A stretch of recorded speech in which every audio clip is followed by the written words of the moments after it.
Dear show, we are about to begin this performance, so please find your seats and silence your cell phones. We are delighted to have you join us tonight. The story we are about to tell you is based off the true lives of an ordinary group of people who had to endure extraordinary difficulties, as did so many others at the time. This play has taken some poetic license so as to convey the events in the brief amount of time we are given. For a more accurate overview of these people's lives, we invite you to examine our display at the back of the auditorium, either during the intermission or after the show has ended. During our 15-minute intermission, you will have the opportunity to partake in concessions for a donation of any size. Donations help fund IPC's future projects. We would like to state that we are extremely grateful and serious about undertaking the telling of the story, and we have tried to be as respectful and genuine as we can be in presenting it to you, as we strive to honor the millions of people who lost their lives in the Holocaust and those who survived it. Thank you for your support, and now please enjoy innovative performers of Chico's production of The Diary of Anne Frank.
Are you all right, Mr. Frank? Yes, ma'am, yes. Everyone in the office has gone home. It's past 6. Don't stay up here, Mr. Frank. What's the use of torturing yourself like this? I've come to say goodbye. I'm leaving here, ma'am. What do you mean? Where are you going? Where? I don't know yet. I haven't decided. Mr. Frank, you can't leave here. This is your home. Amsterdam is your home. Your business is here, waiting for you. Now that the war is over. I can't stay in Amsterdam, ma'am, but there's too many memories for me. Everywhere there's something. This house we lived in, the school, that street organ playing out there. I'm not the person you once knew, Pete. I'm a bitter old man. Forgive me, I shouldn't speak to you like this after all that you did for us, the suffering. No, it wasn't suffering. You can't say we suffered. I know what you went through. You and Mr. Crawler. I'll remember it as long as I live. Come, meet. Oh, Mr. Frank, did you see? There are some of your letters here. We found them in a heap of rubbish on the floor after you left. Burn them. But Mr. Frank, they're letters and notes. Burn them. All of them. Burn this?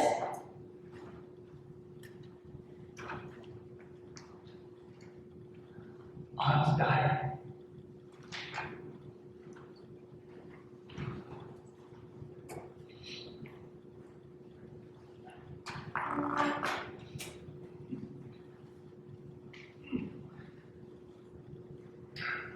Monday, the 6th of July, 1942. 1942 is a possible leap only 3 years ago.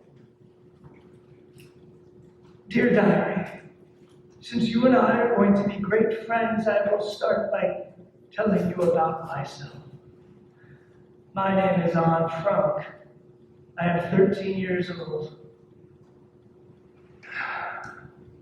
I was born in Germany on the 12th of June, 1929, as my family is Jewish, we immigrated to Holland when Hitler came to power. My father started a business importing spices, herbs. Then the war came and the Dutch defeat, followed by the arrival of the Germans. Then things got very bad for the Jews. You could not do this, and you could not do that. They forced father out of his business. We had to wear yellow stars. I had to turn in my bike. I couldn't go to a Dutch school anymore. I couldn't go to the movies, or ride in an automobile, or even on a streetcar, and a million other things. But somehow, we children still managed to have fun. Yesterday, father told me we were going into hiding. Where, he wouldn't say. At 5 o'clock this morning, mother woke me and told me to hurry and get dressed. I was to put on as many clothes as I could. It would look too suspicious if we walked along carrying suitcases. It wasn't until we were on our way that I learned where we were going. Our hiding place was to be upstairs in the building where father used to have his business. 3 other people were coming in with us, the Fondants and their son Pager. Father knew the Fondants, but we had never met them.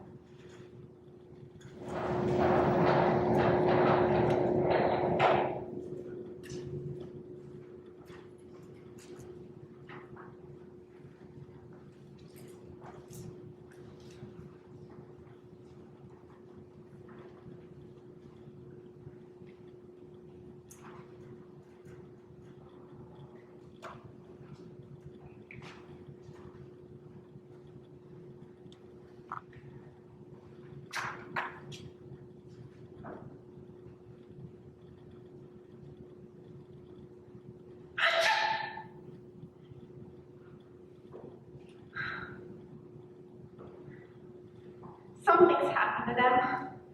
I know it. Now, Karen, Mr. Frank said they'd be here at 7 o'clock. we can. He said, They have 2 miles to walk. You can't expect them to. no, they've been picked up. That's what's happened. They've been taken. Mrs. Fondant, Mr. Fondant, there were too many of the green police on the street, so we had to take the long way around. Anna, This is my wife Edith, and this is their son Peter, and my daughters Margot and Anne. I'm sorry there's still so much confusion. Oh, please, don't think of it. After all, we'll have plenty of leisure to arrange everything ourselves. I put the stores of food you sent here. Your drugs are there, so will in here. Thank you, Nate. I made the beds up the way Mr. Frank and Mr. Crawler said. Forgive me, I have to hurry. I gotta go across town to get ration books for you. Ration books? If they see our names on ration books, they'll know we're here. Don't worry, your names won't be on them. I'll be up later. Thank you, Mute. It's illegal then? The ration book? We've never done anything illegal. Oh, we would be living exactly according to regulations. This isn't the black market, Mrs. Frank. Helping all the hundreds and hundreds who are hiding out in Amsterdam, it's the opposite of indecent and wrong. It's the Westertoren. I must go. I must be out of here downstairs in the office before the word can get here. Me or I will come up each day to bring you food and news and find out what your needs are. Tomorrow, I'll get you a better bolt for the door at the foot of the stairs. It needs a bolt that you can lock yourself and open only at our signal. You'll tell them about the noise? Yes, I'll tell them. Thank you, Mr. Crawler. How can we ever thank you? I never thought I'd live to see the day when a man like Mr. Frank would have to go into hiding. When you think,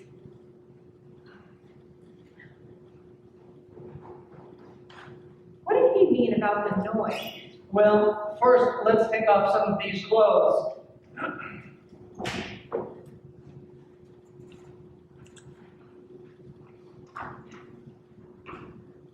Anna, please. It's all right, I've got more on. Now, It's a wonder we were arrested walking along the streets. Petronella in her fur coat in July, cat Patr's crying all the way. A cat? Well, now, about the noise. While the workers are in the building below, we must have complete quiet. Every sound can be heard down there, not only in the workrooms, but in the offices too. The men come at about 8:30 and leave at about 5:30. So, to be perfectly safe from 8 in the morning until 6 in the evening, we must move only when it is completely necessary and then in stocking feet. We must not speak a loud whisper. We must not run any water. We cannot use the sink or even, forgive me, the water closet. The pipes go down through the workrooms. It would be heard. No trash must ever be thrown out at any time that might reveal that someone is living up here.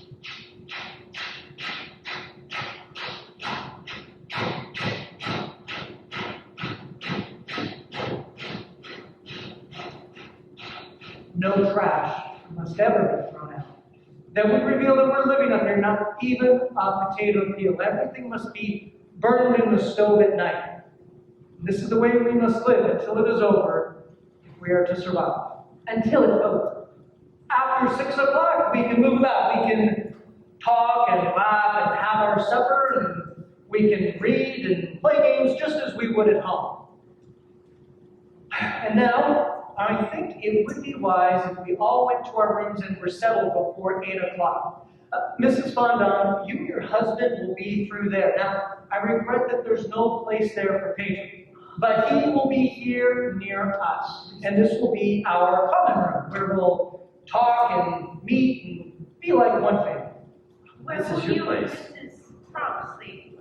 This room is also our bed. Well, that isn't right. We'll sleep here and you take the other room.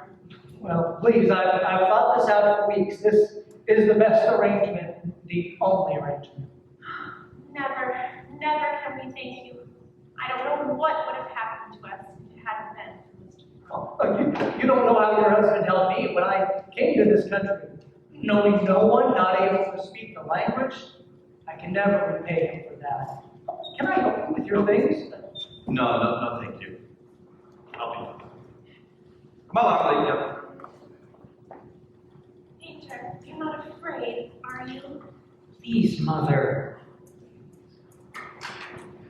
You too must get some rest, Ada. You didn't close your eyes last night, and well, neither did you, Margot. I slept, Father. Wasn't that funny? I knew it was the last night in my own bed, yet I slept soundly. Well, I'm glad. Now you can help me straighten things in here.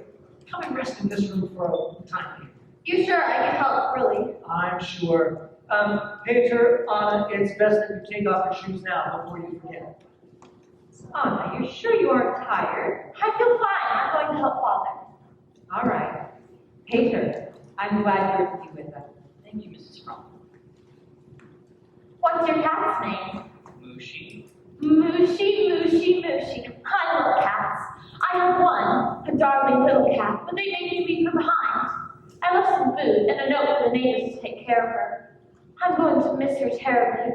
What is yours, him or her? He's a Tom. He doesn't like strangers. Well then, I'll have to stop being a stranger, won't I? Where did you go to school? Jewish secondary. But that's where Margot and I go. I never saw you around. Nice to see you. You did? In the schoolyard. Middle of a bunch of kids. Why did you ever come over? Sort of a lone wolf. What are you doing? Taking it off. But you can't do that. The rest of you go out without your star. Who's going out? Of course, you're right. Of course we don't need them anymore. I wonder what our friends will think when we don't show up today. I didn't have any plans. Oh, I did. I had a plan with Yogi to go and play ping pong at her house. Do you know Yogi Delwall? No. Yogi's my best friend. I wonder what she'll think when she telephones and there's no answer. Probably she'll go over to the house. I wonder what she'll think. We left everything as if we'd suddenly been called away. Breakfast dishes in the sink. Bed's not made. What are you going to do with yours? Burn it. I don't know why, but I can't throw it away. You can't throw away something that they used to mark you and to spit on you? I know, but after all, it is a Star of David, isn't it? I guess it's different for a girl. Forgive me. Now, let me see, Pedro. We must find a bed for your cat. And I'm glad you brought it because Anne was feeling so badly about hers. Melanie, here we are. Will it be comfortable in that? Thanks. And here is your bedroom over here, Pedro. Now, I must warn you. You can't grow anymore. Not an inch, or you'll have to sleep with your feet out of the skylight. Are you hungry? No. Oh, we have some bread and butter. No, thank you. You can have it for lunch and then. And tonight, we'll have a real supper, first supper together. Thank you, Mr. Frank. That's a nice boy, Pedro. He's awfully shy, isn't he? Oh, you'll like him, I know. I certainly hope so, as he's the only boy I'd like to see for months and months. There's a box over there. Will you open it? Do you know how I'm going to think of it here? I'm going to think of it as a boarding house. A very peculiar summer boarding house, like the one that we... Oh, Father, my movie stars. I was wondering where they were. How wonderful. Oh, go on. Look further, there's more.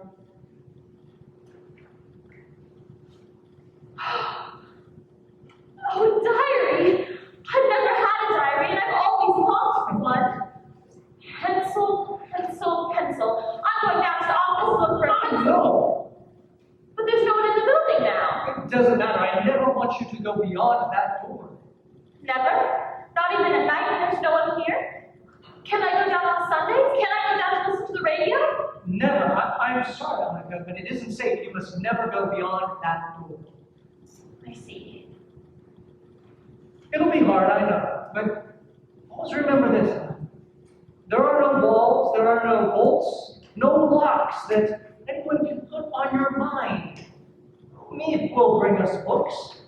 We'll read history, poetry, mythology. As a matter of fact, between you and me, being here has certain advantages for you. For instance, you remember the other day, the conflict you had with your mother on the subject of overshoes? You said you'd rather die than wear overshoes, but in the end, you had to wear them. Well, now, you see, as long as we are living here, we'll never have to wear overshoes. Isn't that good?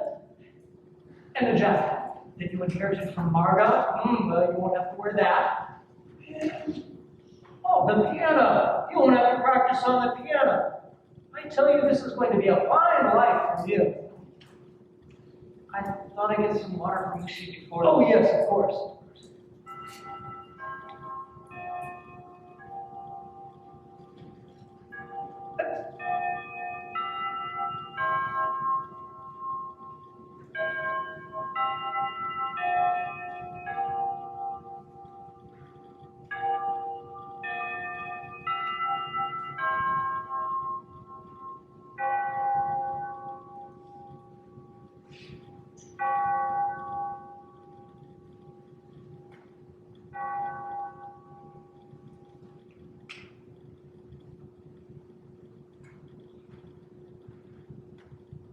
I expect I should be describing what it feels like to go into hiding. But I really don't know yet myself. I only know it's funny never to be able to go outdoors, never to breathe fresh air, never to run and shout and jump. It's the silence in the night that frightens me the most. Every time I hear a creak in the house or a step on the street outside, I'm sure they're coming for us. The days aren't so bad. At least we know that Meep and Mr. Crawler are down there below us in the office. Our protectors, we call them. I asked Father what would happen to them if the Nazis found out they were hiding us. Him said that they would suffer the same fate that we would. Imagine! They know this, and yet when they come up here, they're always cheerful and kind, as if there were nothing in the world to bother them. The weather is...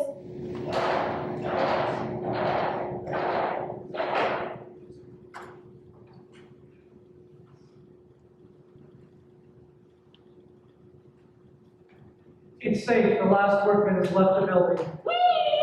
Anna, I'm church at the WC. 6 o'clock. School's over.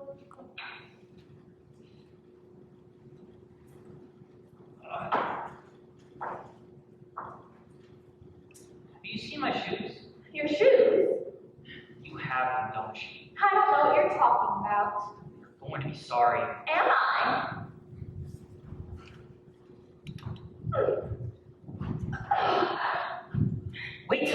get you. I'm waiting. Don't! Ouch! Oh, Peter. Peter, where are you going? You should dance with me. I tell you, I don't know how. I'll teach you. I'm going to give Lucy his dinner. Can I watch? He doesn't like people in there when he eats. Peter, please. I said no. Oh, dear, I think you shouldn't play with Paige that way. It's not dignified. Who cares if it's dignified? I don't want to be dignified. You complain that I don't treat you like a grown-up, but when I do, you resent it. I only want some fun, someone to laugh and clown with. After you sat still all day and hardly moved, you've got to have some fun. I don't know what's the matter with that boy. He isn't used to girls. Give him some time. Time? Is it 2 months' time? Oh, I can cry. Dance with me, Margot. Come on, please. I have to help with supper. You know we're going to forget how to dance. When we get out, we won't remember a thing.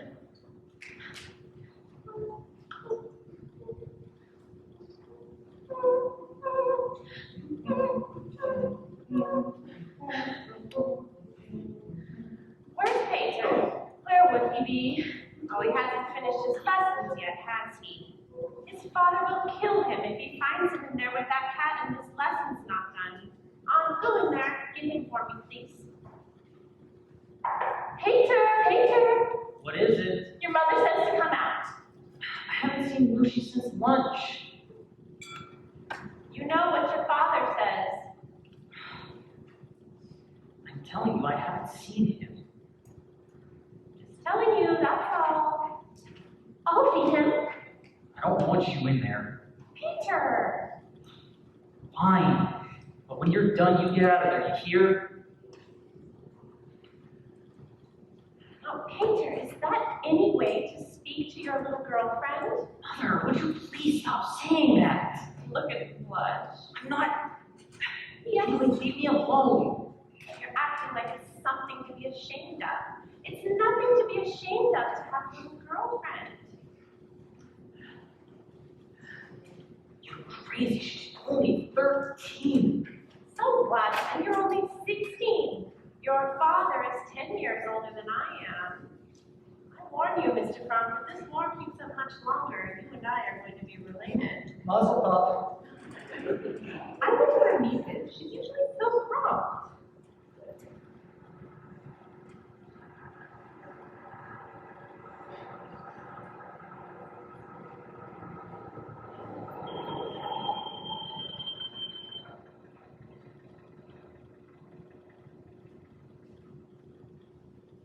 Good evening, everyone. Forgive me if I don't stay. I have a friend waiting for me in there. My friend Tom. Tom Cat. Some people say that we look alike, but I don't know. Tom has the most beautiful whiskers, and I have only a little fuzz. I am All right, Mrs. Quack Quack. Peter! I heard about you, how you talk so much they called you Mrs. Quack Quack, how Mr. Smitter made you write a composition. Quack Quack, said Mrs. Quack. Well, go on, tell them the rest. How it was so good that he read it out loud to the class and to all his other classes. Quack, quack, quack. You are the most intolerable, insufferable boy I've ever met. That's right, you can give it to him. Out of all the boys in the world, why do you have to get locked up with one like you? Quack, quack. From now on, stay out of my room.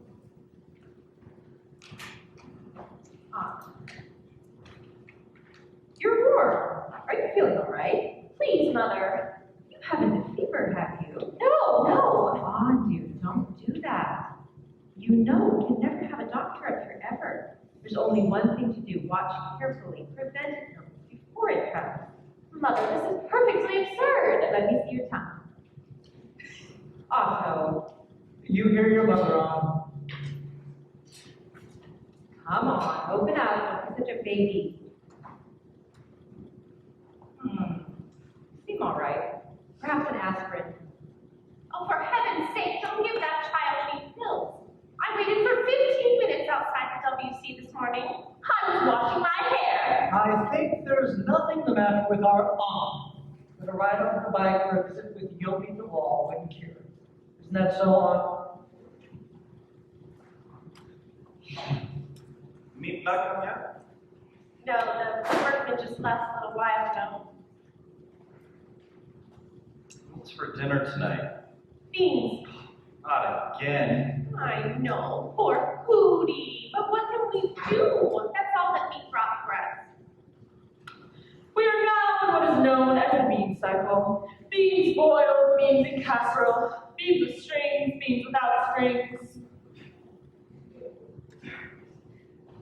Hey, I saw you in there playing with your cat. Oh, he was just in there for a moment, putting his coat away. He's been out here all along doing his lessons. You got an excellent in history today and a very good in Latin. How about algebra? I'll have to make a confession. Up until now, I've managed to stay ahead of you in algebra. Today, you caught up with me. We'll leave it to Margot to correct. Isn't algebra vile, Tim? Oh, my. How did I do? Excellent, excellent, excellent. Well, you should have used the subjunctive here. Should I? I thought. Here, didn't here. Mrs. Fondon, may I try on your coat? Oh, on now. Oh, I don't mind. Just be very careful with it. My father gave me this the year before he died. He always bought the best that money could buy. Mrs. Fondon, did you have a lot of boyfriends before you were married? Oh, that's a personal question. Is it courteous to ask a personal question? Oh, it's all right. Our house was always swarming with boys. When I was a girl, Oh, good grief, not again. oh, hush up. One summer, we had a big house in Hilversum. The boys came buzzing round like bees around a jam pot. I may not be as pretty as I once was, but I still have my hair. How about it, Mr. Frank? All right, we get it. Wasn't asking you, I'm asking Mr. Frank.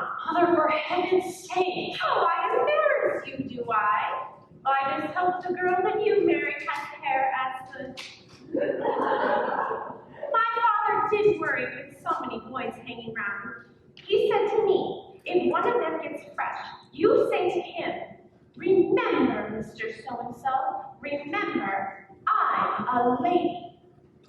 Remember, Mr. So-and-so, remember, I'm a lady. Look at you talking that way in front of her. Don't you know she puts all that down in her diary? So what if she does? I'm only telling the truth. Meat must have the radio on. Haven't you finished yet? No. You should be ashamed of yourself, son. All right, I'm done. Some hopeless case. Why do I go on? Oh, don't talk like that. You're not hopeless. It's just that you haven't anyone to help you like the girls have. Maybe you could help him, Mr. Frank? Oh, I'm sure that his father. Not me. I can't do anything with him. You won't listen to me. You go ahead if you want. Well, what of it, Painter? Shall we make our school co-educational? You're an angel, Mr. Frank, an angel. I don't know why I didn't meet you before I met Captain there.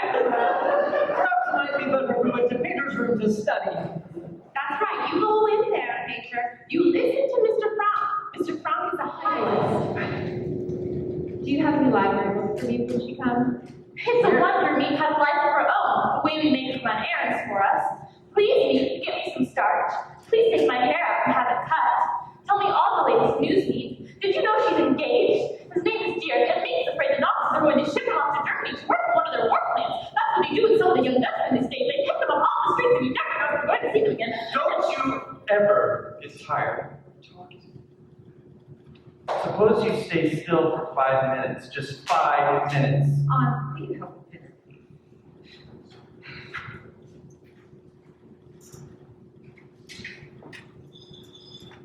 Talk. I never heard such a child wear his spine.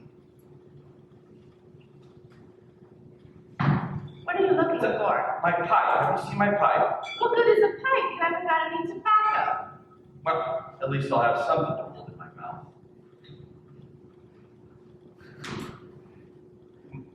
Margaret, have you seen my pipe? It was on the table last night. I know.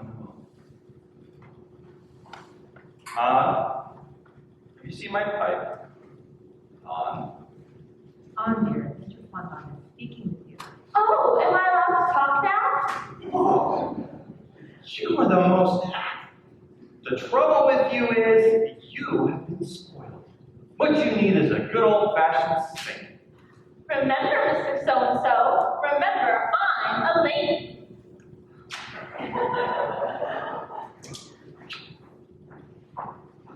Why aren't you nice and quiet like your sister Margaret? Why do you have to show off all the time? Let me give you a little advice, young lady. Men don't like that kind of thing in a girl. You know that? A man likes a girl who will listen to him every once in a while. A domestic girl who will keep her house clean for her husband. A girl who will cook and clean. I'd rather die. I'm going to be remarkable. I'm going to Paris. Paris? To study music and art. Sure. I'm going to be a famous dancer, or singer, or something wonderful. Oh, look what you've done, you clumsy little fool! Oh, my beautiful fur coat my father gave me. I'm so sorry. Oh, well, it isn't yours, so go on, ruin it. What do you care? Do you know how much this coat cost, do you? I'm very, very sorry. Oh, I could kill you for this. I can't believe this. Petronella, Lena, come back to supper. Come back. On, you mustn't behave that way. It was an accident. Anyone can have an accident. I don't mean that. I mean the answering back. You mustn't answer back. They are our guests. We must always show the greatest courtesy to them. We're all living under terrible tension. That's why we must control ourselves.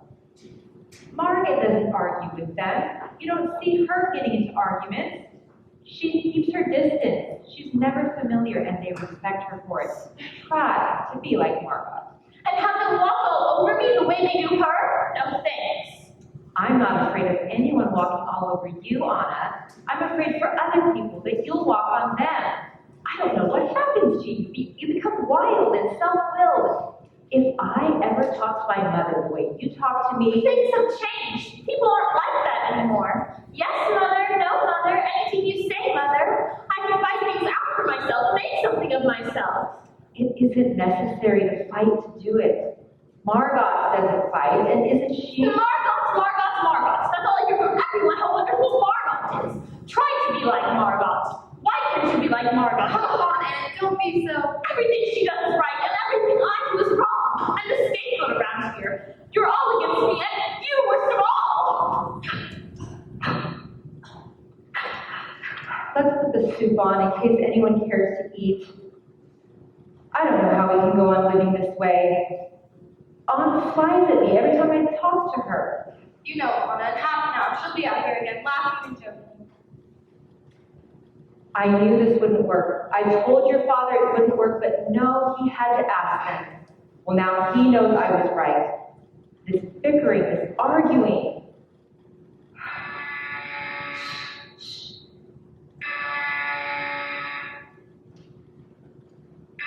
Every time I feel it, my heart stops. It's me, Father. Thank you, Margot. Has everyone their list? I'll go get my books. Meet's here. Me? Yes, well, it's going down to let her in. So you give me more tobacco? I'm terribly sorry about Mrs. Fontane's coat. Aunt should never have touched it. She'll be all right. Is there anything I can do? Don't worry. She'll be fine.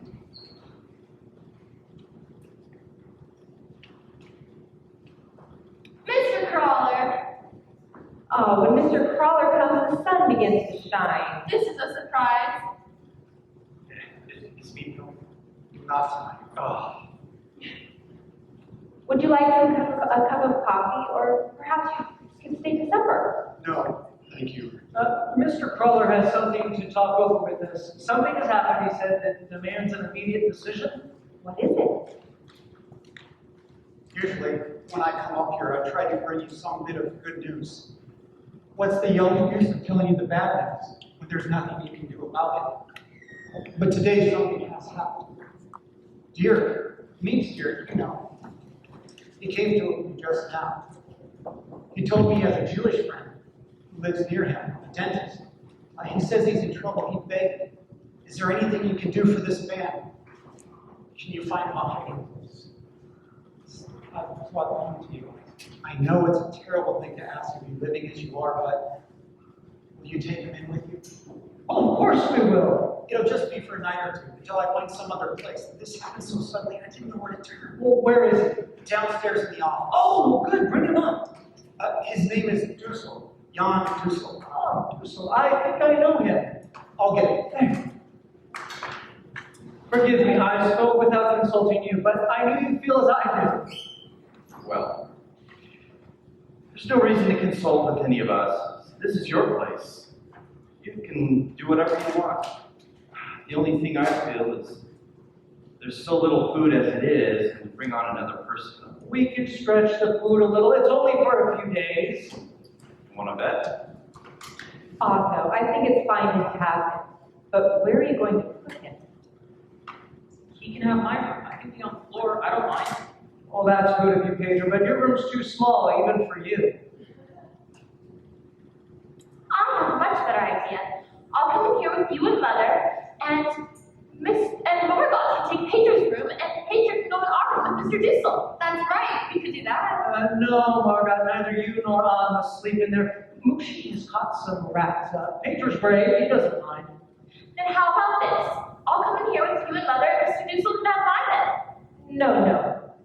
Margaret will come in here with us, and Mr. Dussel can have her bed. Margaret, go and get your things. Anna, help her. Why, Margot? Why can't I come in with you? Because it wouldn't be proper for Margaret to sleep where... Anna, please, don't argue, please. You don't mind sharing your room with Mr. Dussel, do you? No. Good. Where's the cognac? Oh, it's there, but Otto, I was saving in case of illness. I don't think we could find a better occasion to use it. Pedro, will you get 5 glasses for me? What's happening? What's going on? Well, someone is moving in with us. In here? You're joking. It's only for a night until Mr. Crawler finds another place. Sure it is. Mr. Dussel, welcome. This is Mr. Frank. Mr. Otto Frank? Yes. Here, let me take your things.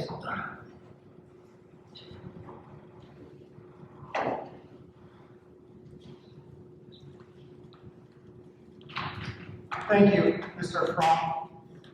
Thank you all. Mr. Dussel, I leave you in good hands. Oh, here's go. What can I say to thank you? Mr. Crawler gave our lifeline. Without him, we couldn't survive.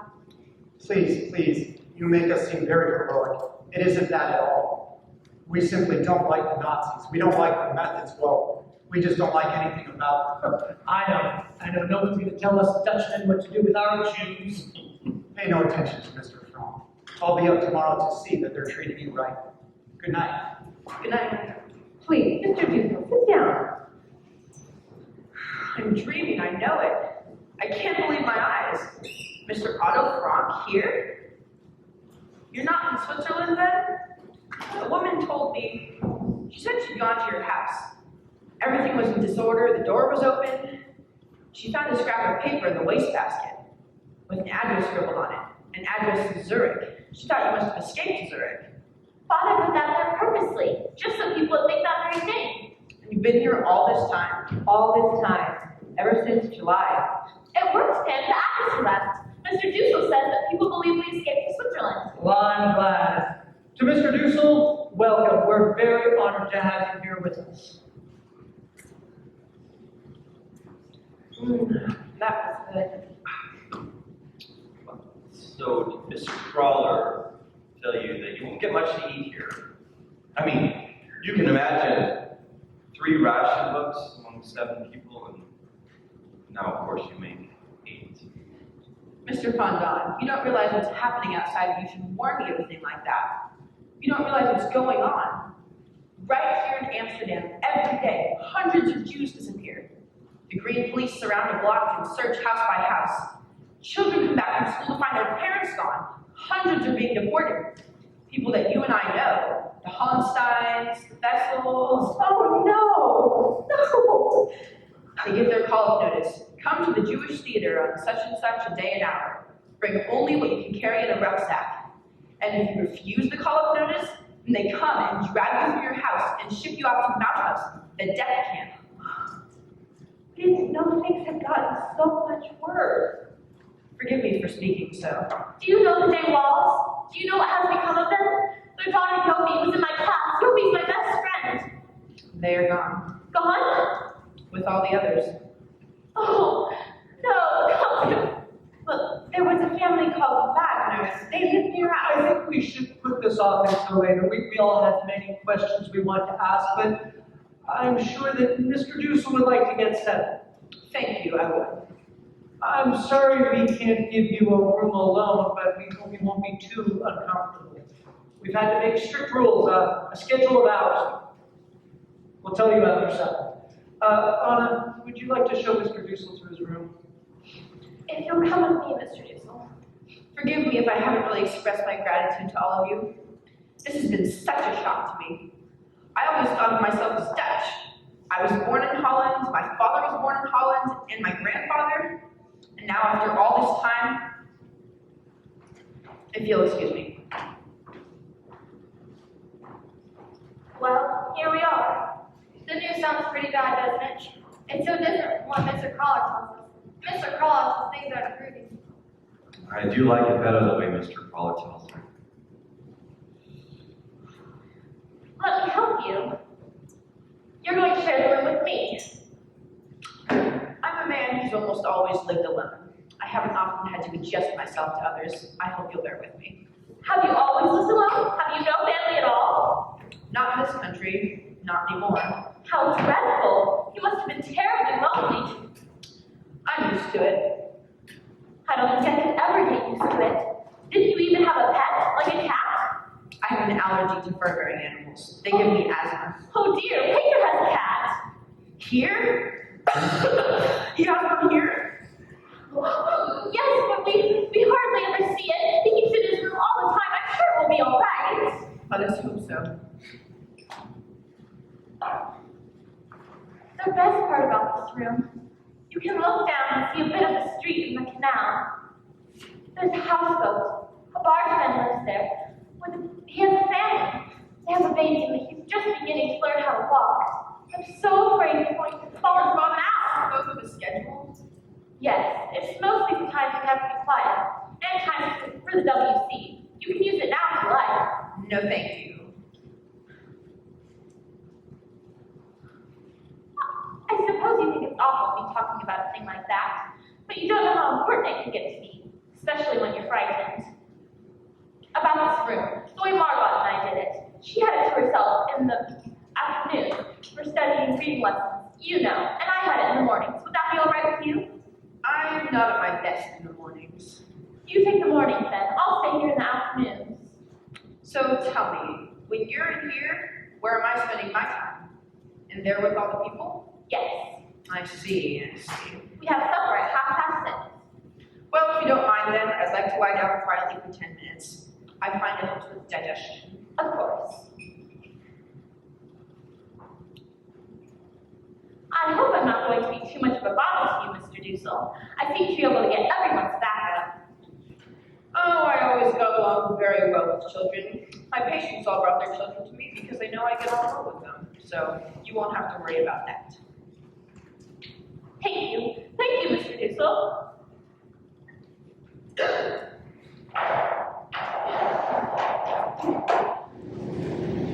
And yesterday, I finished reading Sissy von Marksfeld's latest book.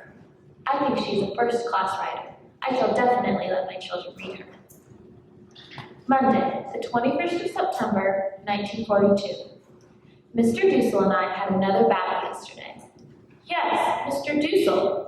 According to him, nothing, I repeat, nothing is right about me. My appearance, my character, my manners. While he was going on me, I thought, sometime I'll give you such a smack that you'll fly right up to the ceiling.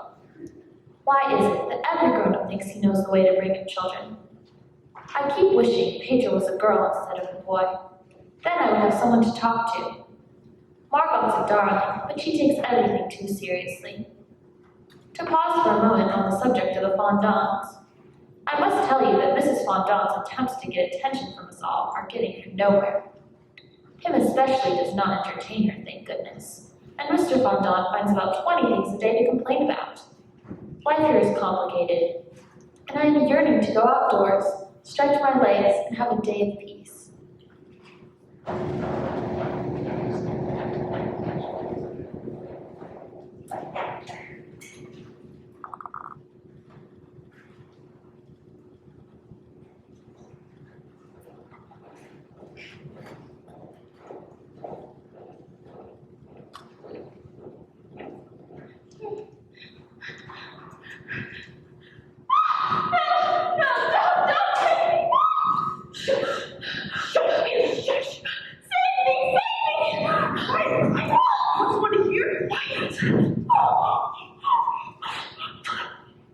Hush, hush, darling. It's all right. There, my poor baby. It's nothing. My darling, it's just a dream.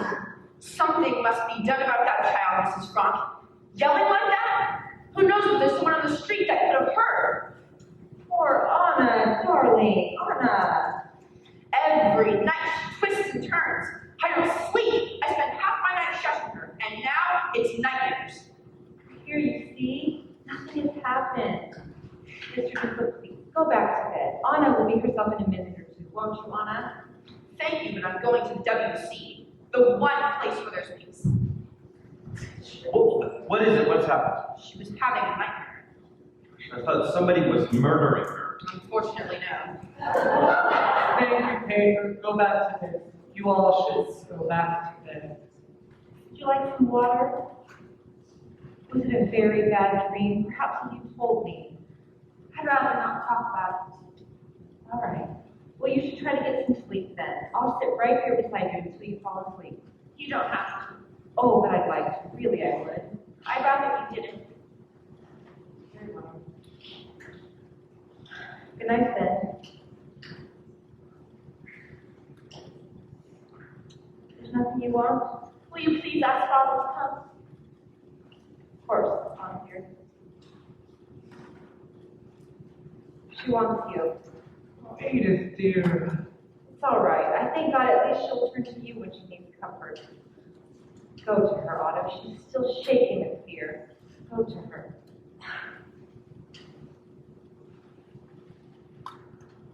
She wants nothing of me. She pulled away when I tried to kiss her. It's just a phase. You heard Father. Most girls go through it. They turn to their fathers at this age. They give all their love to their fathers. But you didn't shut me out. She'll get over it.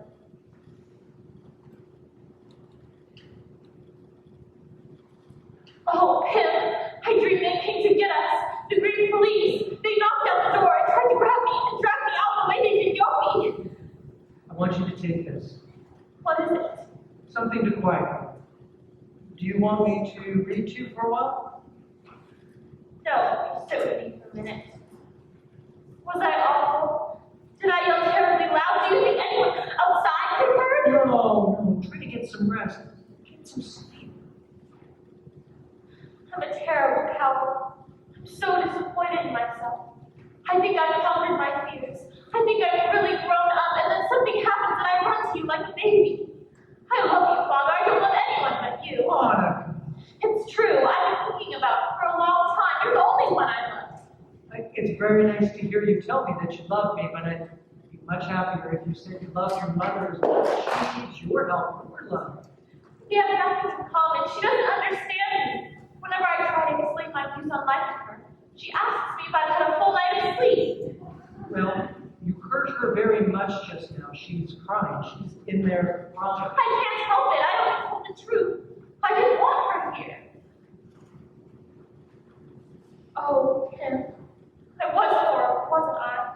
And the worst of it is, I can stand off and look at myself doing it, and know it's cruel, and yet I can't stop doing it. What's the matter with me? Tell me, don't say it's just a phase. Help me, Kim. There is so little that we parents can do to help our children. We can only try to set a good example, point the way. The rest you must do yourself. You must build build your own pain. I'm trying.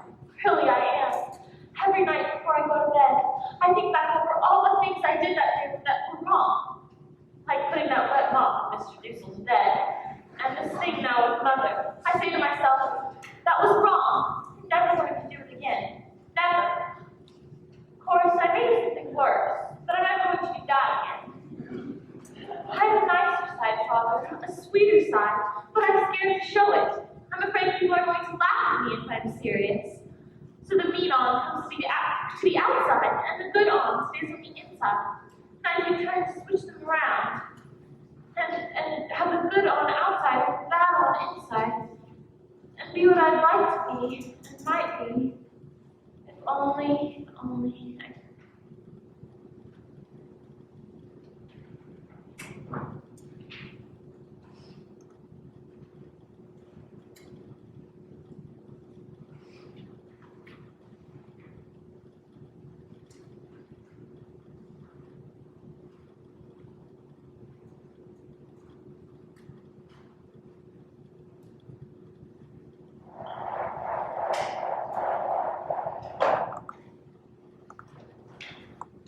The air raids are getting worse. They come over day and night. The noise is terrifying. Pym says it should be music to our ears. The more planes, the sooner will come the end of the war. Mrs. Fondant pretends to be a fatalist. What will be, will be. But when the planes come over, who is the most frightened? No one knows but Petronella. Monday, the 9th of November, 1942. Wonderful news! The Allies have landed in Africa. Pym says that we can look for an early finish to the war. Just for fun, he asked each of us what would be the first thing we wanted to do when we get out of here. Mrs. Fondant longs to be home with her own things. Her needlepoint chairs, the Bechstein piano her father gave her, the best that money could buy. Painter would like to go to a movie.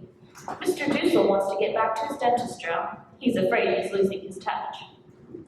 For myself, there are so many things. To ride a bike again, to laugh till my belly aches, to have new clothes from the skin out, to have a tub filled to overflowing with warm water and wallow in it for hours, to be back in school with my friends.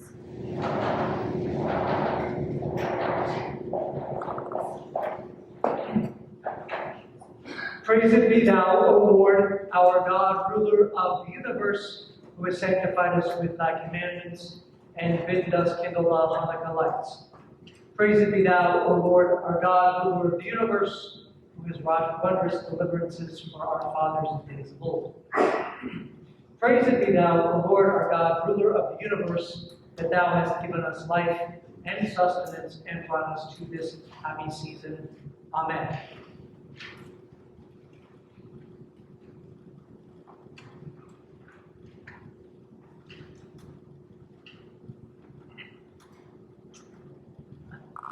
We kindle this Hanukkah light to celebrate the great and wonderful deeds wrought through the zeal with which God called the hearts of the heroic Maccabees 2,000 years ago. They fought against indifference, against tyranny and oppression, and they restored our temple to us. May these lights remind us that we should ever look to God, whence cometh our help. Amen. Amen. I lift up mine eyes unto the mountain, from whence cometh my help. My help cometh from the Lord, who made heaven and earth. He will not suffer thy foot to be moved. He that keepeth thee will not slumber. He that keepeth Israel doth neither slumber nor sleep. The Lord is thy keeper. The Lord is thy shade upon thy right hand. The sun shall not smite thee by day, or the moon by night. The Lord shall keep thee from all evil. He shall keep thy soul. The Lord shall guard thy going out and thy coming in, from this time and forever, forward and forevermore. Amen. Amen. That was very good. It's not over yet. Sit down, sit down. There's lots more songs and presents. Presents?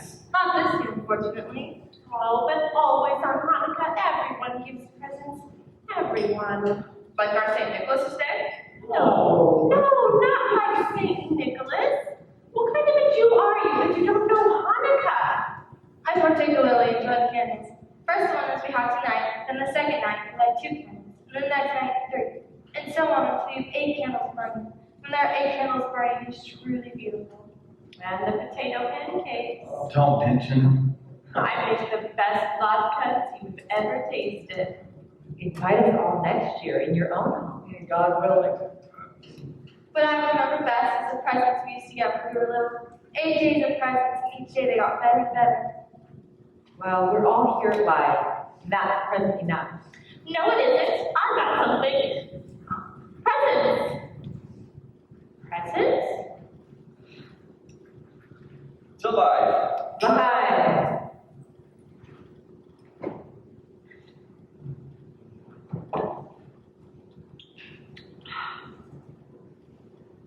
Look. Oh dear, they're every which way. For Margot, read it aloud. You have never lost your temper. You never will, I fear. You are so good. But if you should, put all your crosswords here. A new crossword puzzle book. Wherever did you get it? It isn't new. It's one you've done. But I wrote it all out. If you wait a little and forget, you can do it again. It's wonderful, Anna. You never know. Was it new? Thank you. Mrs. Fondon? Oh, well, this is awful. I haven't anything for anyone. Oh, this is all Anne's idea. Well, what is it? It's hair shampoo. I took all the odds and ends of soap and mixed them with the last of my toilet water. Oh, Hanukkah. Thank you. I wanted to write a poem for all of them, but I didn't have time. Yours, Mr. Fondon, is really something. Something you want more than anything. Tobacco. Tobacco? Oh, no. Cody, don't light it.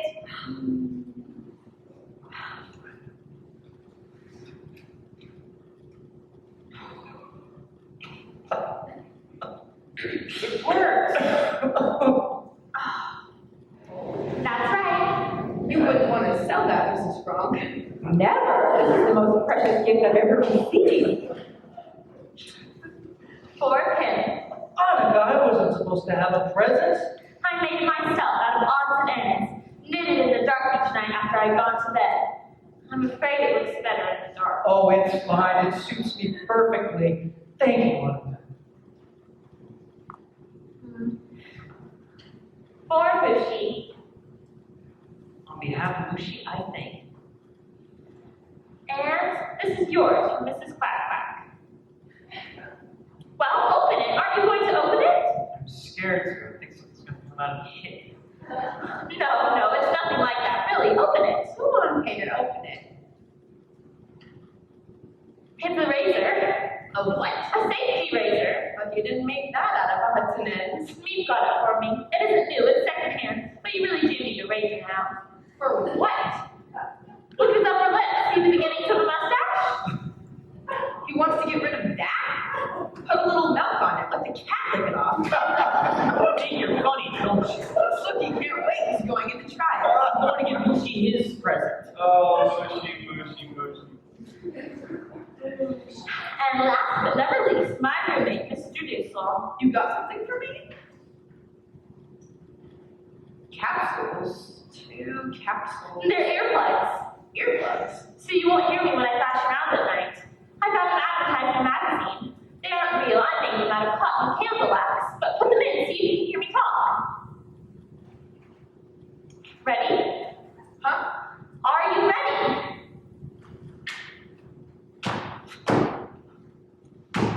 Good heavens, they've gone inside! I can't get them out! Thank you,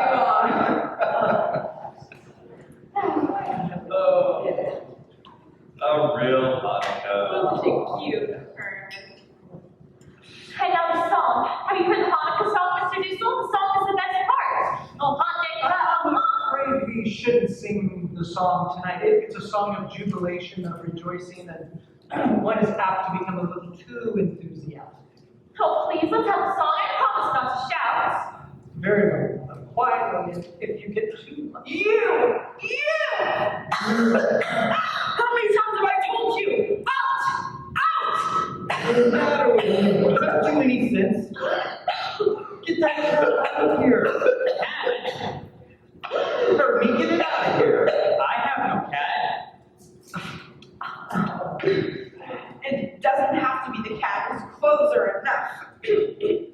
Well, don't you worry.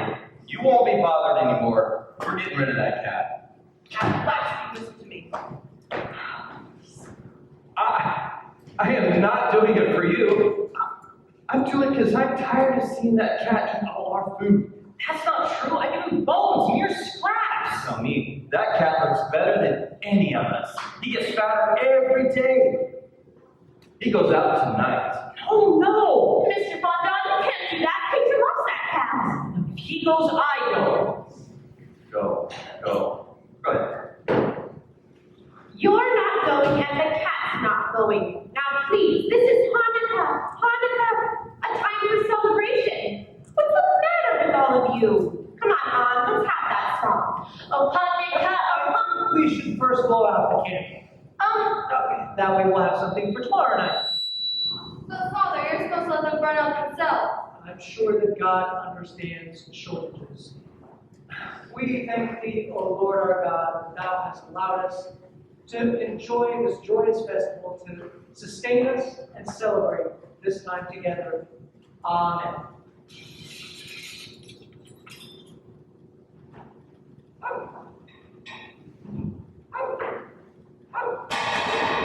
Sick boy.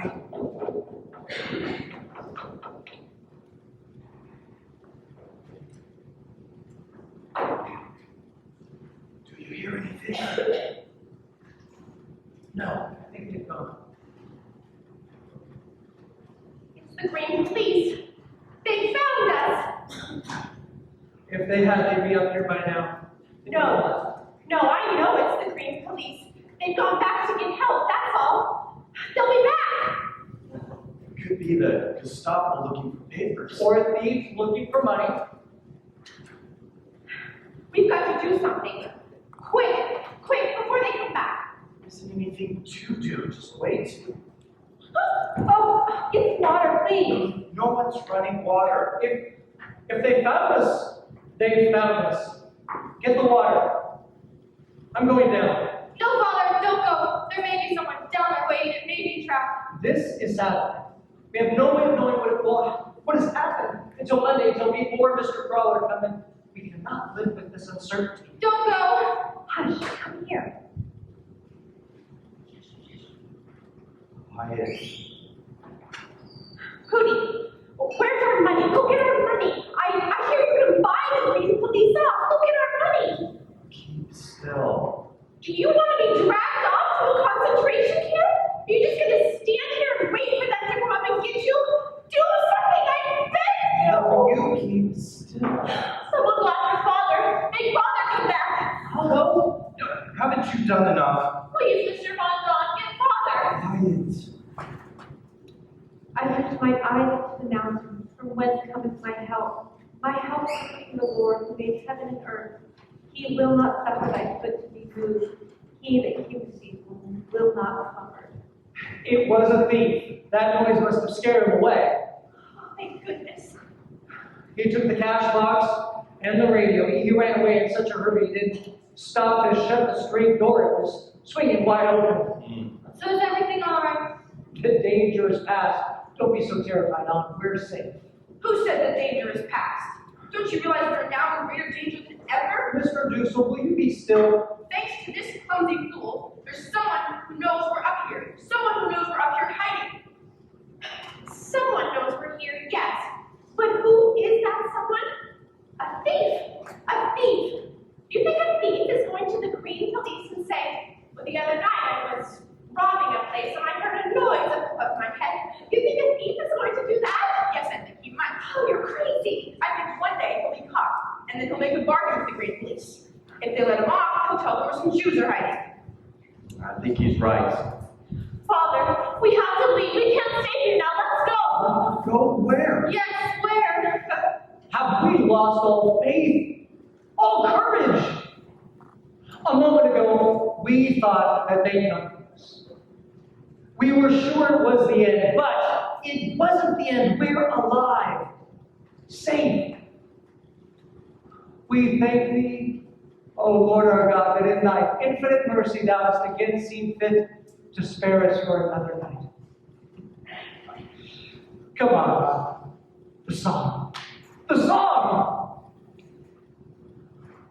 Hanukkah, sweet celebration, around the feast we gather in complete jubilation. Happiest of seasons, now it is here. Many are the reasons for good cheer.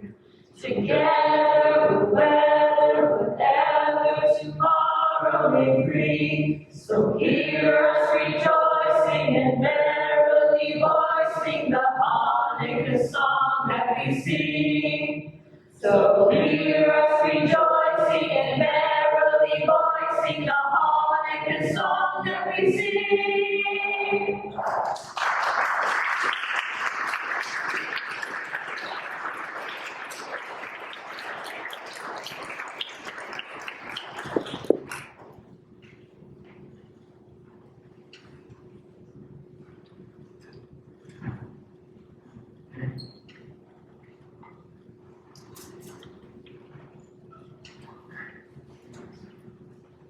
We hope you're enjoying the show so far. We will now have a brief intermission. There are concessions in the back of the auditorium which you can partake in for a cash donation of any size, which helps fund IPC's future projects.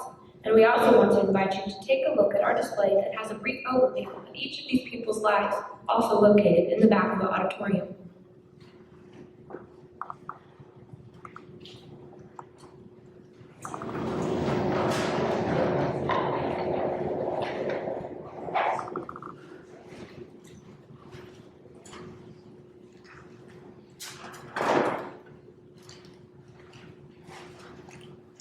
Saturday, the 1st of January, 1944.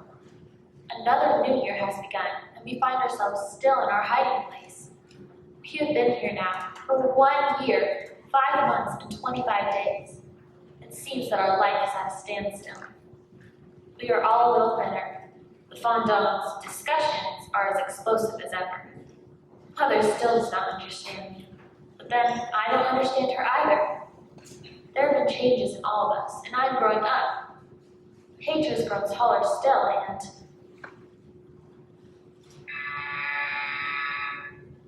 It's me.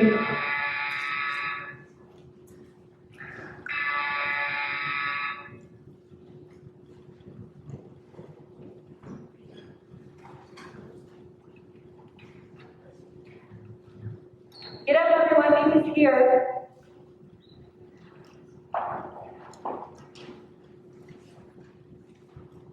It's me. And Mr. Crawler, what a delightful surprise. We came to bring you New Year's greetings. Oh, you shouldn't have. You should have at least one day to yourself. Don't say that. It's so wonderful to see them. I can smell the wind and the cold on your clothes. There you are. We're the Franks. How are you, Margot? Feeling any better? I'm all right. I've been better, but I lost my We filled her full of every kind of pill so she won't cough and make a noise. Well, hello, me, Mr. Crawler. With our hope for peace in the new year. Me? Have you seen Lucy? Have you seen her anywhere? I'm sorry, Major. I asked everyone in the neighborhood if they had seen a gray cat. They all said no. Look what Meep has brought for us. Hey! Okay, I'll get some plates and a knife. Please have. It must be your sugar rush for weeks. Oh, it's beautiful. Oh, it's been ages since I even saw Kate. Not since this time last year. You brought us one on New Year's Day. Just this time last year. I'll never forget it because you had peace in 1943 on it. Peace in 1944. It has to come sometime, you know. Hello, Mr. Newsel. How are you? Here you are, thank you. Now, how many of us are there? Oh, none for me, thank you. No thanks. Oh, please, you must. I couldn't. Okay, that makes 7 of us. 8. 8! It's the same number it always is. Well, I took for granted that Margaret wouldn't have any. I think it won't harm her. Well, I just didn't want her to start coughing again, that's all. And please, Mrs. Frank should cut the cake. What's the difference? It's not Mrs. Frank's cake, is it? It's for all of us. Mrs. Frank divides things better. What are you trying to say? Don't I always give everyone exactly the same, don't I? Forget it, Caroline. No, I want an answer, don't I? Yes. Everybody always gets exactly the same. Except Mr. Fondon always gets a little bit more. That's a lie. Please, you see what a little sugar cake does to us? It goes right to our heads. Here you go, Mrs. Frank. Thank you. Are you sure you won't have some? No, really, I have to go. I heard that cats sometimes go back to their own home. If you go by there, do you think you could? I'll try, Pager. First minute I get, I'll try. But I'm afraid with him gone. Know this, Pager. I bet someone's already had a nice big dinner from that cat. This is delicious meat. Delicious. Dirk's in luck to get a girl who can bake like this. Oh, I have to run. Dirk's taking me to a party tonight. How heavenly. Remember what everyone's wearing, what you have to eat, and everything so you can tell us tomorrow. I'll give you a 4 for it. Goodbye, everyone. Me? Just a minute. There's something I want you to do for me. Hootie, where are you going? Hootie, what are you going to do? What's wrong? Mother's been talking about selling her fur coat. She's crazy about that fur coat. Is it possible? Is it possible that anyone's so silly as to worry about a fur coat in times like these?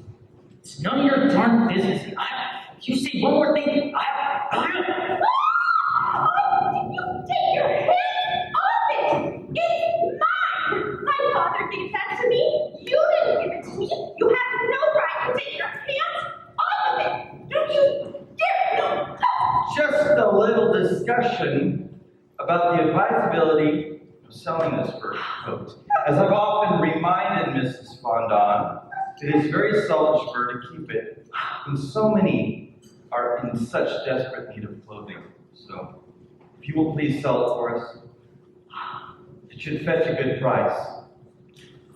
Oh, by the way, will you give me some more tobacco for my pipe? I don't care what kind, just all you can.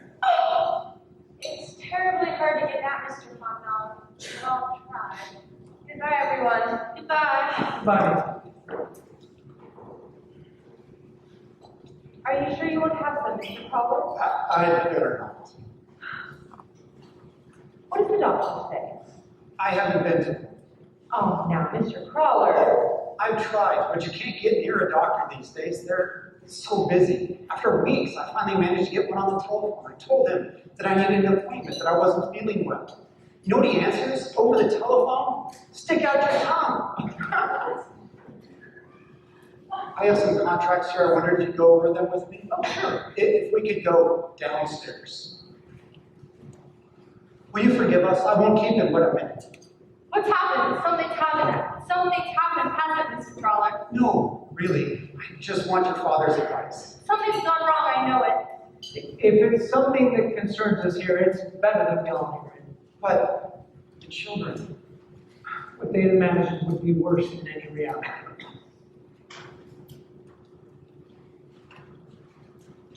it's a man in the story. I don't know if you remember him, Carl, about 50, heavy-set, nearsighted. He came to us just before he left. He was from Utrecht. That's the man. A couple of weeks ago, when I was in the storeroom, he closed the door. He asked me, "How's Mr. Frank? What do you hear from Mr. Frank?" I told him I only knew of a rumor that you were in Switzerland. He said he'd heard that rumor too, but thought I might know something more. I didn't pay any attention to it, but a thing happened yesterday. He brought some invoices into my office for me to go over. As I was going through them, I looked up and he was standing there, staring at the bookcase that hides your door. He said he thought he remembered a door there. Wasn't there a door there that went up to the loft? Then he told me he wanted more money, 20 guilders more. Blackmail. 20 guilders a week, very modest blackmail. That's just the beginning. You know what I think? He was the thief who was down there that night. That's how he knows we're up here. How was it left? What did you tell him? I said I had to think about it. What should I do? Pay him the money? Take a chance on firing him or what? I don't know. For heaven's sake, don't fire him. Pay him what he asks. Keep him here where you can have your eye on him. Well, it seems that he isn't asking for much. Mind you, I don't know if he really knows or if he doesn't know. Offer him half, then we'll soon find out if it's blackmail or not. And if it is, we've got to pay him, haven't we? Anything he asks, we've got to pay. Let's decide when the time comes. This may be all my imagination. You get to a point these days when you suspect everyone and everything again and again. One simple look or word. Well, there's the telephone. What could that mean? The telephone ringing on holiday? That's my wife. I told her I would come to my office to go over some papers, to call me here when she got out of church.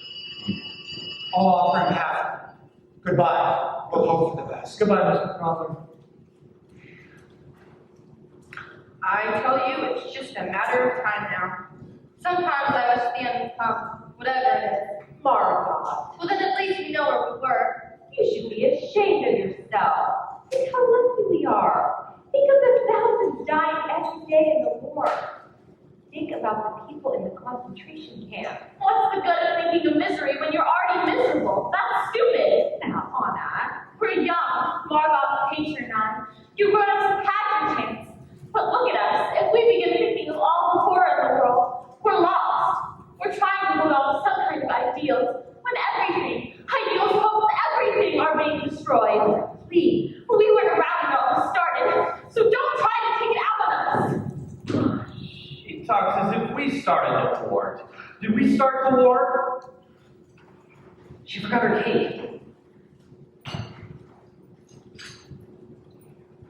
You love this. Thank you.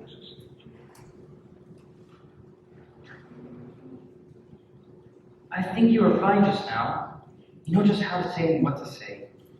I'm no good. Especially when I'm mad. When he said that about Lucy, all I could think is like, I wanted to hit him. That when he... That's what I used to do back at school. That was then. Oh, I do it all wrong. I say too much. I go too far. I hurt people's feelings. I think you're fine. What I need to say is, if it wasn't for you here,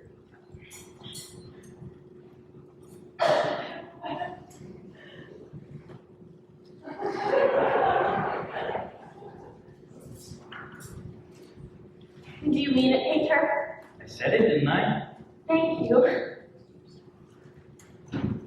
You've got quite the collection. You can hang some in your room if you like. Heaven knows you spend enough time in there. It's easier. When a fight or an argument breaks out, I duck in there. You're lucky having a room to go to.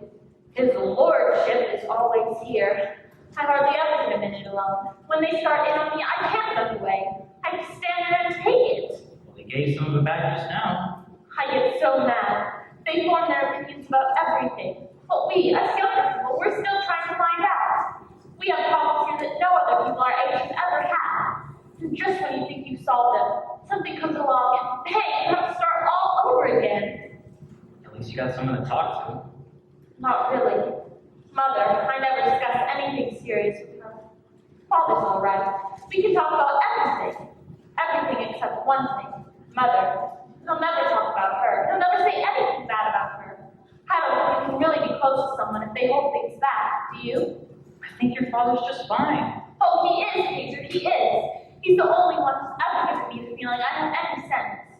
But anyway, nothing can take the place of school and the friends of your own age or near your age, can it? I suppose you'd miss all your friends. It isn't it funny? You and I, here we've been seeing each other almost every minute for a year and a half. This is the first time we've ever truly talked. It helps a lot to have someone to talk to, don't you think? It helps you to let off steam. Well, if you ever need to let off some steam, you can talk to me. Are you sure? I can get up an awful lot of steam. You'll have to be careful how you say that. I don't mind. Do you mean it? I said it, didn't I?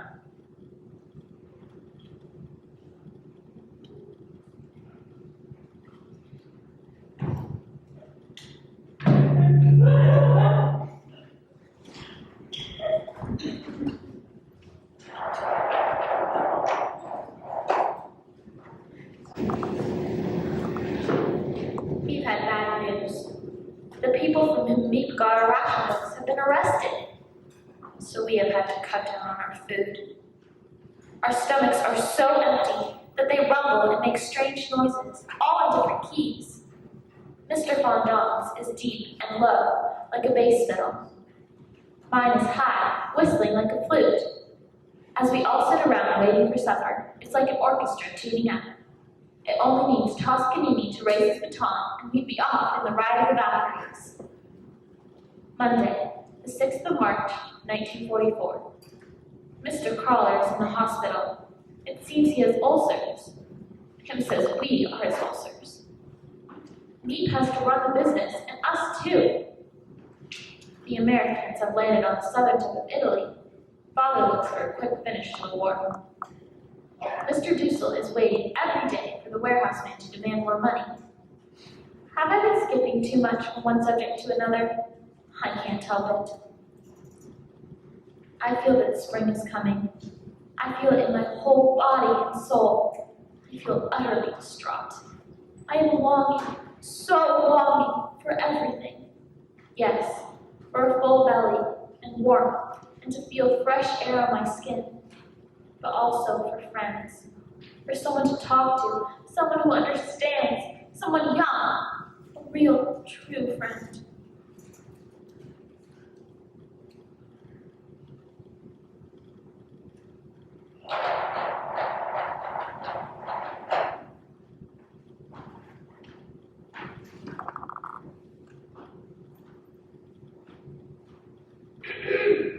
Just a minute, dear Mr. Dussel. I'm not ready yet. How was that? How does that look? You didn't even look. Of course I did. It's fine. Margot, tell me, am I terribly ugly? Oh, stop fishing. No, really tell me. Of course you're not. You've got nice eyes and a lot of animation. And A little vague, aren't you? May I come in? come in, Mother. Oh, my dear, Mr. Dussel is impatient to get in here. Heavens, he takes room for himself the entire day. You are going in against the theater tonight, are you? That is my intention. You spent an awful lot of time in there already. Are you sure you're not disturbing him? Mother, I have some intuition. Well, let me ask you this, Anna. Please, don't close the door. You sound like Mrs. Fondant. No, I don't mean to say you're doing anything wrong. It's just that I wish you wouldn't expose yourself to criticism. Give Mrs. Fondant an opportunity to be unpleasant. Mrs. Fondant doesn't need an opportunity to be unpleasant. Well, with Mr. Crawler being ill, there's so much tension. This is just one more thing. I'm sorry, Mother, but I'm going into Painter's room. I'm not going to let Petronella Fondant spoil our friendship. Why don't you come talk in the main room tonight? It would save Mother a lot of trouble. It's hard on her hearing those remarks from Mrs. Von Dawn not being able to say a word. Oh, why doesn't she say a word? I think it's ridiculous to take it and take it. You don't know Mother at all, do you? It's not like her. It's not in her nature to talk about. Anyway, the only one I worry about is you. I feel terribly guilty about you. What about? Well, every time I go into Painter's room, I feel as if I may be hurting you. I know I'd be hurt if it were me. I'd be desperately jealous if it were me. Well, I'm not. You don't feel badly? Really, truly, you're not jealous. Of course I'm jealous. Jealous that you've got something to wake up in the morning for. But jealous of you, Painter? No. Maybe there's nothing to be jealous of. Maybe I'm just taking the place of this cat. Would you like to come in with us? I have a book.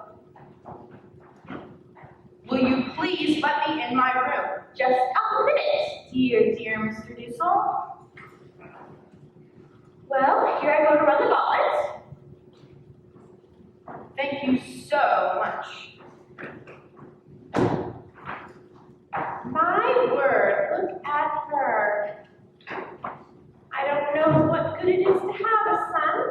never see him. He wouldn't care if I killed him or dead. Hon, I'd like to have a moment with my son, a few words, if you don't mind. Peter, I don't want you staying up all hours tonight. You need your sleep. You're a growing boy. Don't worry, Anna's going to bed right at 9 o'clock, right, Anna? Yes, Mother. May we go in now? Oh, you're asking me? I didn't know I had anything to say on the matter. Listen for the chimes, Anna. In my day, it was the boys that called on the girls. Well, you know how young people are. They like to have their secrets. And Peter's room is the only place they can talk. Talk. Aren't they awful? Aren't they impossible? Treating us as if we were still in the nursery. Don't let it bother you, it doesn't bother me. I suppose you can't really blame them. They think to what they were like on our age. They don't realize how much more advanced we are. Why, we've had some very intellectual conversations. Oh, I forgot. I was going to read some more. Oh, these are fine things. I remember when I got that. I won it. I bet Yogi that I could eat 5 ice cream cones. We'd all be playing ping pong. We used to have heavenly times. We'd finish up at the Delphi or the Oasis where Jews were allowed. We'd laugh and joke. I'd like to go back to it for a few days or a week, but after that I know I'd be bored to death. I think much more seriously about life now. I want to be a journalist or something. I love to write. What do you want to do? I guess I would go out somewhere like a farm, someplace that doesn't require much brains. You shouldn't talk that way. You have the most awful inferiority complex. I know I'm not smart. But that's not true. You're much better than I am in dozens of things. Arithmetic, algebra, well, you're a million times better than I am in algebra. You like Margot, don't you? Right from the start you liked her. Liked her much better than me. I don't know.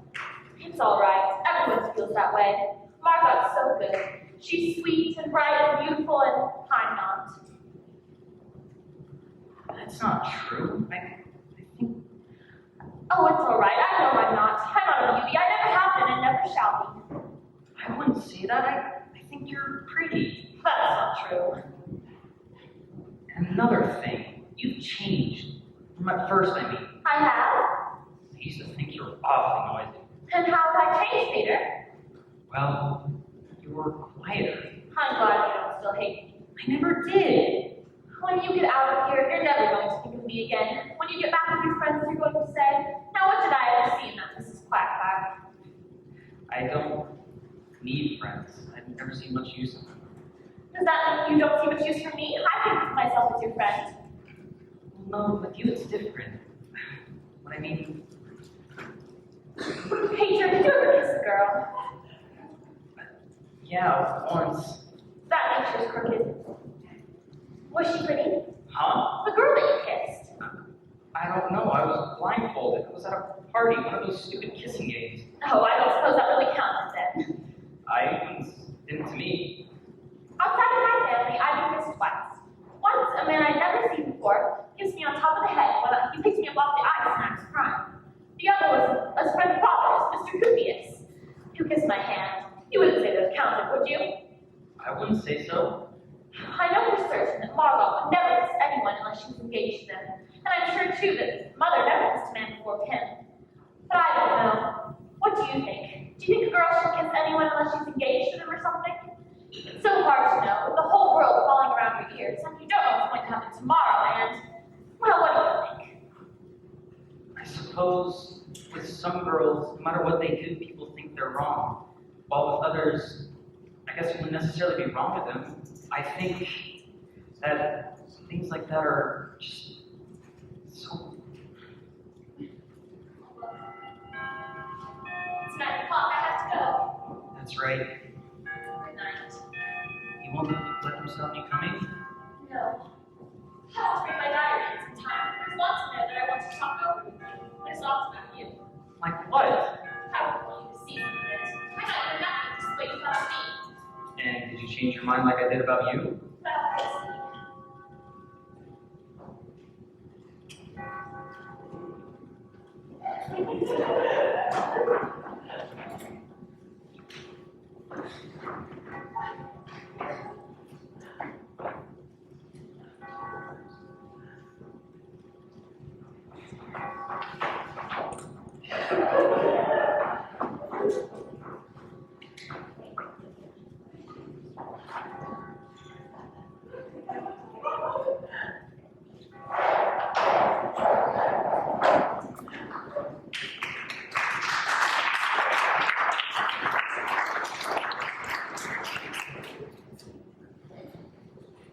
By this time, we all know each other so well that if anyone starts to tell a story, the rest can finish it for them.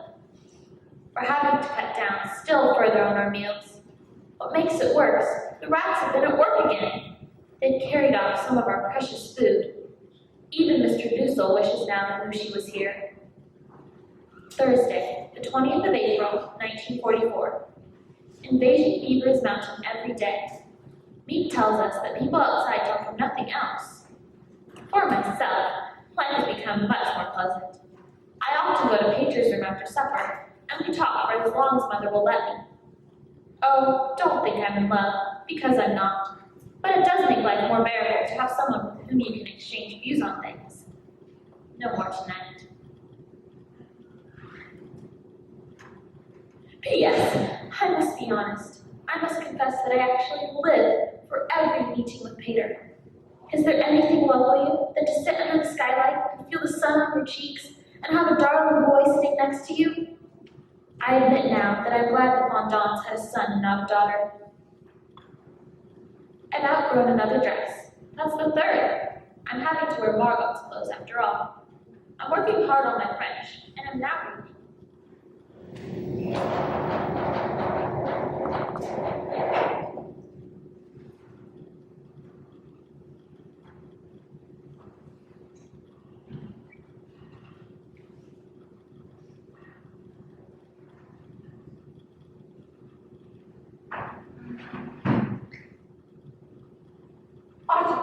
Otto, come quick! What is it? What He's is stealing happening? the food! You! Give me that! Mr. Dussel! Peter, help me! You good for nothing! Stop it! Stop it! The bread! He's stealing the bread! It was you all this time and you thought it was rats! Oh, Mr. Fontaine, how could you? We're all of us hungry. I see the children getting thinner and thinner. Your own son, I hear he's grown in his sleep. He's so hungry.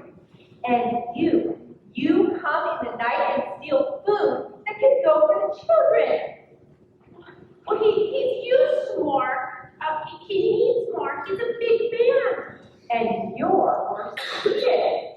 You're a mother, and you would sacrifice your own son for this man. This. Don't think I have not seen you day by day, always saving the choicest bits for him. And I've held my tongue, but not any longer. Not after this. I want him out. I want him to get out of here. What do you mean? I mean just that. Pack your things and get out. You are speaking in anger. You cannot mean what you are saying. I mean exactly that. For 2 long years, we have lived here side by side. We've respected each other's rights. We've managed to live in peace. Are we now going to throw that all away? I know this will never happen again, will it, Mr. Fontaine? He steals once, he'll steal again. Edith, let us be calm. We'll all go to our rooms, and then afterwards we'll sit down quietly and talk this out. We'll find some way. No more talk. I want him to leave. You'd put us out in the streets? There are other hiding places. A closet, a cellar. We haven't any money left even to pay for that. Oh, I will pay out of my own pocket. I'll give you money gladly. Mr. Frank, you said you'd never forget what Pooty had done for you. If my husband had any obligation to you, he's paid it over and over. Edith, I have never seen you like this before. I don't know you. I should have spoken out long ago. Can't be nice to some people. Give this to me, and she'll find you a hiding place. Mother, you're not going to the Patriot. He hasn't done anything. No, Pater could stay. When I say the children, I mean Pater. If Father goes, I have to go. He's not being a good father to you, eating food that can feed you. You can stay. It wouldn't feel right. I'm sorry. I would have to go. Very well, I'm sorry. No, I don't care about food. They can have mine. I don't want to. Only don't take it away.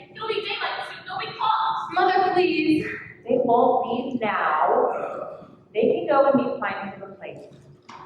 But one thing I insist on, he must never go in the kitchen again. We will divide out what we have left, equal portions for all. You cook it for it and take it over to him.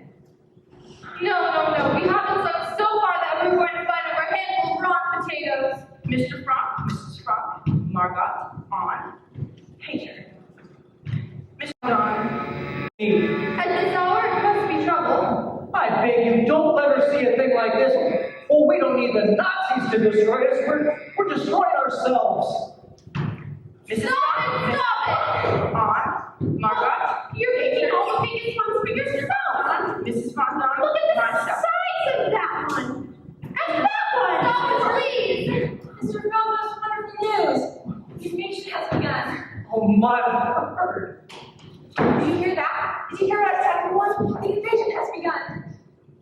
The invasion! Where? It began early this morning. How do you know? The radio, the BBC. They said it landed on the coast of Normandy. British? British, French, Americans, Dutch, Poles, all of them. More than 4,000 ships. Churchill spoke and General Eisenhower. D-Day, they call it. Oh, thank God it's come. At last. Woo!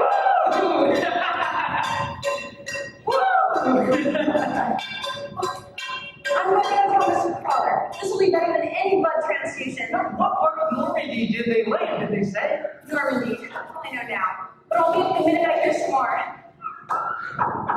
What did I tell you? What did I tell you? Oh, this is it. Oh, Hootie, what's wrong? What happened? Please, I'm so ashamed. Oh, girl, it's good. Didn't you hear what we said? The invasion has come. We're going to be liberated. This is a time to celebrate. Steal bread from children. Oh, we've all done things we're ashamed of. Yes. Look at me, the way I treated mother. So mean and horrid to her. No one is as bad as I am. Oh, stop it now. Let's be happy. Ah, here, schnapps, l'chaim.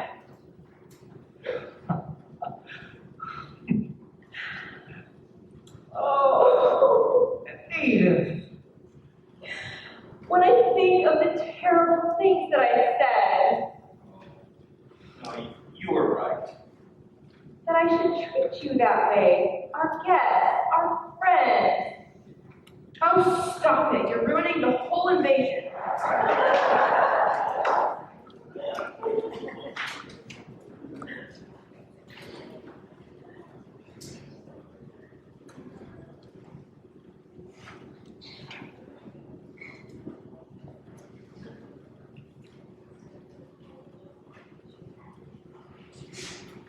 We're all in much better spirits these days. There's still excellent news of the invasion. The best part about it is that I have a feeling that friends are coming. Who knows? Maybe I'll be back in school by the fall. Wednesday, the 2nd of July, 1944. The invasion seems temporarily to be bogged down. Mr. Crawler has to have an operation, which looks bad. The Gestapo have found the radio that was stolen. Mr. Dussel says they'll trace it back to the thief, and then it's just a matter of time till they get to us. Another birthday has gone by, so now I am 15. Already I know what I want. I have a goal, an opinion, but everyone is low. Even poor Pim can't raise their spirits. I have often been downcast myself, but never in despair. I can shake off everything if I write. But, and that is the great question, will I ever be able to write well? I want to, so much, for I want to go on living, even after my death.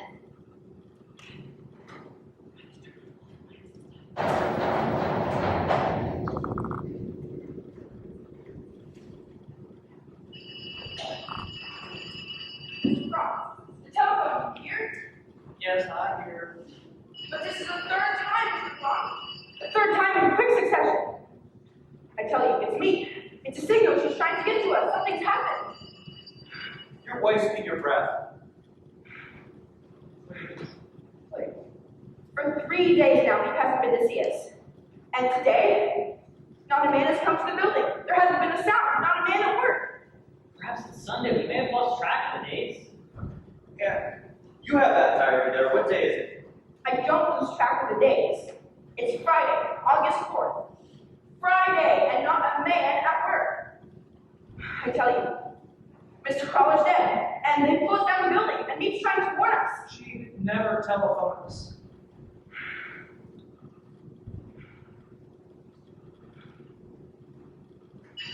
Mr. Frank, answer it, I beg you. No.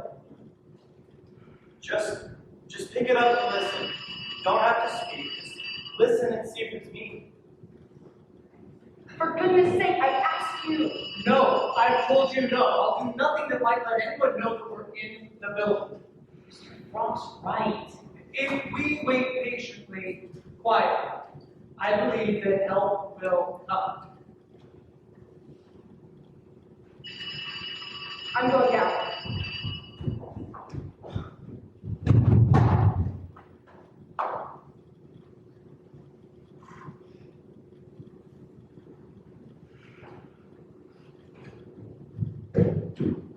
Too late. So we just wait here until we die? Well, I can't stand it. Oh, I'll jump out the window. my word, stop it. I think you wouldn't mind if I did. I think you want me to die.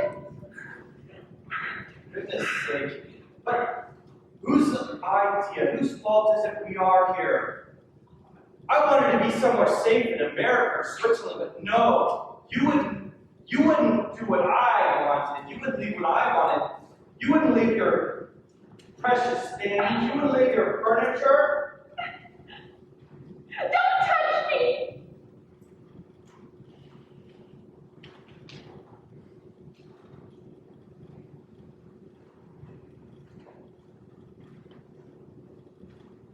Look at the sky now. Aren't the clouds lovely? What a beautiful day. You know what I do? It seems as if I couldn't stand being cooped up for one more minute. I pick myself out. I pick myself out on a walk in the park where I used to go with him. Where the daffodils and the crocus and the violets go down the slopes. You know the most wonderful thing about picking yourself out? You can imagine it any way you like. You can have the roses and the violets and the chrysanthemums all blooming at the same time. It's funny, I used to take it all for granted, and now I'm all crazy about everything to do with nature, haven't you? You're just going crazy. Just something doesn't happen. So if we don't get out of here, I wish you had faith, Pater. no thanks. Not me. Oh, I don't mean you have to be orthodox, or believe in heaven and hell and purgatory and things. I just mean some faith. It doesn't matter what, just to believe in something. When I think of all that's out there, the trees and flowers and seagulls, when I think of the dearness of you, Pater, and the goodness of the people we know, Mr. Crawler, me, dear, all risking their lives for us every day. When I think of these good things, I'm not afraid anymore. I find myself, and then That's fine, but when I get to think, I get angry. Look at us stuck in here for 2 years, waiting for them to catch us, and all for what? we are the only people that have had to suffer. There have always been people that have had to. Doesn't make me feel any better. I know. It's so hard trying to have any faith when people are doing such horrible things. You know what I sometimes think? I think the world is in a phase, like I was with Mother. Someday it will pass, maybe not for hundreds of years, but someday. I still believe, in spite of everything, that people are really good at heart. I want to see something now, not 1,000 years from now. A patriot, you only think of it as a great pattern that put us a little minute in life. Look at us, going at each other like a couple of stupid grown-ups. Look at the sky now, isn't it lovely?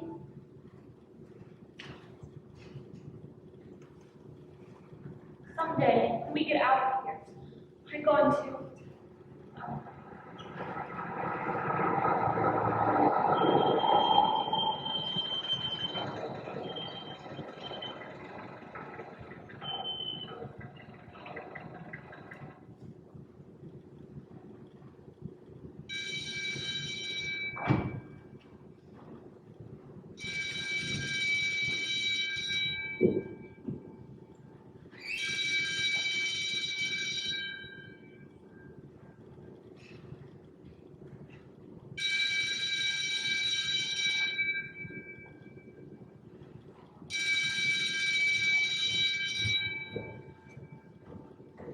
For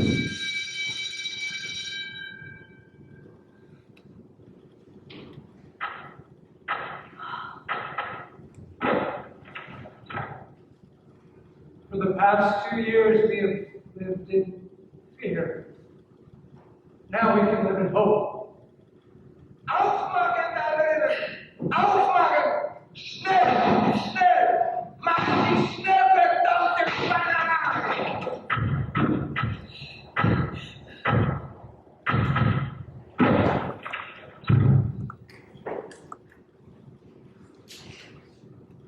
So it seems our stay here is over. I'm writing this as they are waiting for us. They've allowed us 5 minutes to get our things. We can each take a bag for whatever it will hold of clothing, nothing else. So, dear diary, that means I must leave you behind. Goodbye, for a while. P.S. Please, please, me or Mr. Crawler or anyone else, if you should find this diary, will you please keep it safe from me? Because someday I hope to.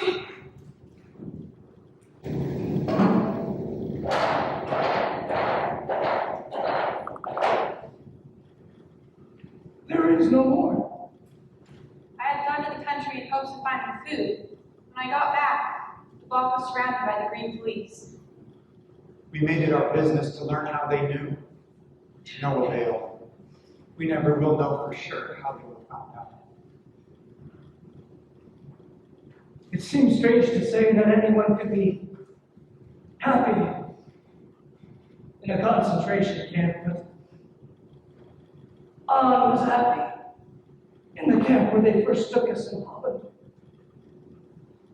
After being shut up in these rooms for 2 years, she could finally be out in the sunshine and the fresh air that she loved.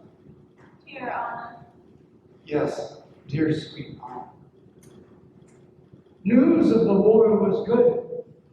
The British and Americans were sweeping through France. We felt sure that they would get to us in time. In September, we were told we'd be shipped to Poland. The men to one camp, women to another. I was sent to Auschwitz. They went to Dachau. In January, we were freed, the few of us who were left.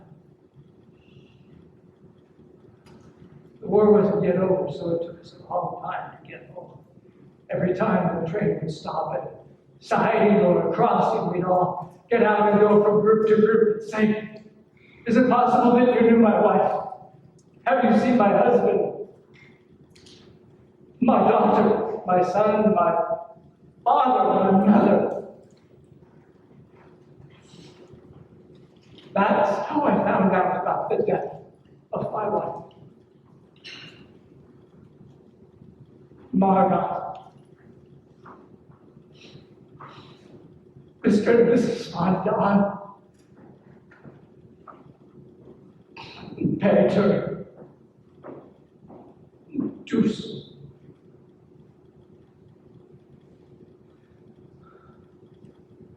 But